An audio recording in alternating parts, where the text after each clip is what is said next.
बिहार विधानसभा का बजट सत्र 28 फरवरी से शुरू हो रहा है। बजट सत्र के पहले दिन राज्यपाल दोनों ही सदनों को संयुक्त रूप से संबोधित करेंगे। उसके बाद बिहार सरकार का जो आर्थिक सर्वेक्षण की जो रिपोर्ट है वो लाई जाएगी और इसके लिए पूरी तैयारी है वो कर ली गई है। उसके बाद बजट पेश किया जाएगा। खबर है कि 28 फरवरी को पेश होगी बिहार की आर्थिक सर्वेक्षण रिपोर्ट और 3 मार्च को पेश करेंगे सम्राट चौधरी बिहार का बजट। बजट सत्र में 20 बैठकें होगी और इसके लिए पूरी जो तैयारी है वो कर ली गई है। आपको बता दें बिहार सरकार का वित्तीय वर्ष 2025-26 का बजट 3 मार्च को पेश किया जाएगा। बिहार विधानसभा का बजट सत्र 28 फरवरी से शुरू होकर 28 मार्च तक चलेगी। सत्र के दौरान कुल 20 बैठकें होनी है। मंत्रिमंडल से विधानमंडल के बजट सत्र की स्वीकृति के बाद इस संबंध में जो आदेश है वो जारी कर दिया गया है। साथ ही साथ तमाम जो तारीखें है वो भी बता दिया गया है। जानकारी के हिसाब से 4 फरवरी को मुख्यमंत्री नीतीश कुमार की अध्यक्षता में हुई राज्य मंत्री परिषद की बैठक में विधानमंडल के बजट सत्र की तारीख पर मुहर लगी थी। बजट सत्र के पहले दिन राज्यपाल आरिफ मोहम्मद खान विस्तारित भवन के सेंट्रल हॉल में दोनों सदनों के विधानसभा और विधान परिषद के सदस्यों को संयुक्त रूप से संबोधित करेंगे। वे एनडीए सरकार की भावी योजनाएं और अब तक राज्य में किए गए विकास कार्यों के साथ चल रही योजनाओं की विस्तार से जानकारी भी देंगे।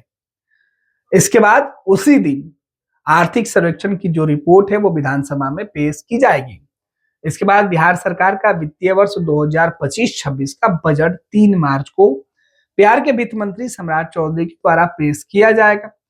2025-26 का बजट 3 लाख करोड़ के आसपास जा सकता है। वित्तीय वर्ष 2024-25 के मुकाबले 8% ज्यादा इस बार बजट हो सकता है और इस बजट में कृषि, बुनियादी ढांचे के विकास, शिक्षा, स्वास्थ्य, ग्रामीण विकास, सड़कें जैसे प्रमुख क्षेत्रों पर ध्यान देने की संभावना जताई गई है। जानकारी के हिसाब से बताया जा रहा है कि 3 लाख करोड़ से अधिक का जो बजट है इसमें बिहार के बेहतर भविष्य की परिकल्पना भी की गई है। 2024-25 के मौजूदा बजट 2.79 लाख करोड़ से 7 से 8% अधिक होगा। 3 मार्च को सरकार वित्तीय वर्ष 2025-26 के लिए बजट पेश करेगी। वहीं 4 मार्च को राज्यपाल के अभिभाषण पर धन्यवाद प्रस्ताव और चर्चा के बाद सरकार का जवाब होगा। 5 मार्च को वित्तीय वर्ष 2025-26 के बजट पर चर्चा के बाद 6 मार्च को वित्तीय वर्ष 2025-26 के बजट पर चर्चा होगी और फिर सरकार का उत्तर होगा। तो ये पूरा कार्यक्रम है वो जारी किया गया है।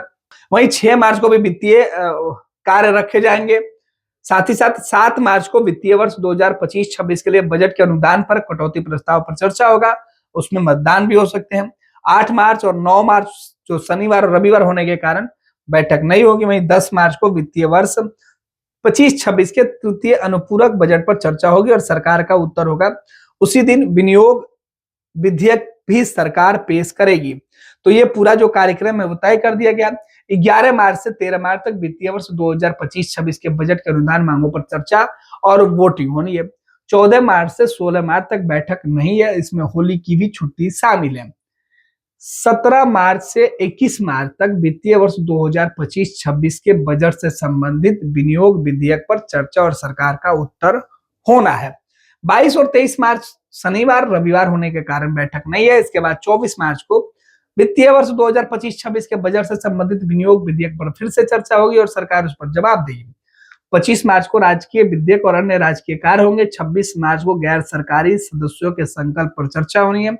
27 मार्च को राजकीय विधेयक और अन्य राजकीय कार्य लिए जाएंगे। वहीं 28 मार्च को गैर सरकारी संकल्प पर चर्चा होगी और उसी दिन सदन जो है वो अनिश्चित काल के लिए फिर से स्थगित किए जा सकते हैं, क्योंकि सदन 28 मार्च तक ही चलानी है।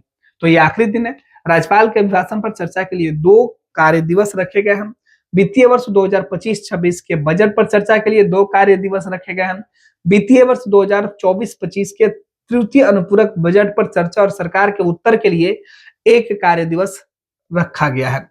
वित्तीय वर्ष 2025-26 के लिए विभिन्न विभागों के अनुदानों पर चर्चा और विनियोग विधेयक पर 10 कार्य दिवस होंगे और गैर सरकारी संकल्प पर चर्चा के लिए 2 कार्य दिवस होंगे। राजकीय विधेयक और अन्य राजकीय कार्यों के लिए 2 कार्य दिवस निर्धारित किए गए। तो ये पूरे 1 महीने के यानी 20 दिन की जो बैठक बिहार विधान मंडल में होने वाली है, उस बैठक के लिए पूरा जो चार्ट प्लान है वो तैयार हो गया है कि किस तरीके से 28 फरवरी से बजट शुरू होकर 28 मार्च तक बिहार में बजट सत्र चलेगा और बजट सत्र के दौरान किस तरीके से एक एक दिन कौन कौन से काम लिए जाएंगे, विधायकी काम कब होंगे और कब बजट पर चर्चा होगा और सरकार उस पर जवाब देगी, तमाम चीजों की जानकारी दी गई है और एक एक तारीख जो है वो तय कर दिया गया। तो पूरा जो कार्यक्रम का जो शेड्यूल है वो जारी कर दिया गया। तो बिहार में अब बजट सत्र और बजट सत्र के पहले विपक्ष की पूरी तैयारी सरकार को घेरने की होगी। सरकार के सामने विपक्ष इस बार मजबूत जो है वो चुनौती बनने की कोशिश करेगा, क्योंकि ये चुनावी साल है और ये इस सरकार का आखिरी बजट सत्र भी है। तो ऐसे में सम्राट चौधरी का ये आखिरी बजट सत्र हो सकता है अगर बहुत परिस्थितियां नहीं बदली तो इस सरकार का सीधे तौर पर जो एनडीए की सरकार है, नीतीश कुमार और सम्राट चौधरी, विजय सिन्हा जो डिप्टी सीएम है, उनके सामने इस बार तेजस्वी यादव जो विपक्षी भूमिका में है और वो सीधे तौर पर किस तरीके से चुनौती बनते हैं वो देखना दिलचस्प होगा। फिलहाल सत्ता पक्ष सरकार जो है पूरी तरीके से बजट सत्र को सुचारू तरीके से चलाने की कोशिश करेगी और विपक्ष अलग अलग सवाल उठाकर, जनता से जुड़े जनहित के मुद्दे उठाकर सरकार को घेरने की पुरजोर कोशिश की तैयारियों में जुटी। अब देखना है कि इस बजट सत्र की तस्वीरें कैसे निकलती हैं। भारतीय जनता पार्टी का सदस्य बनने के लिए 8800002024 पर मिस्ड कॉल करें। निवेदक भारतीय जनता पार्टी बिहार।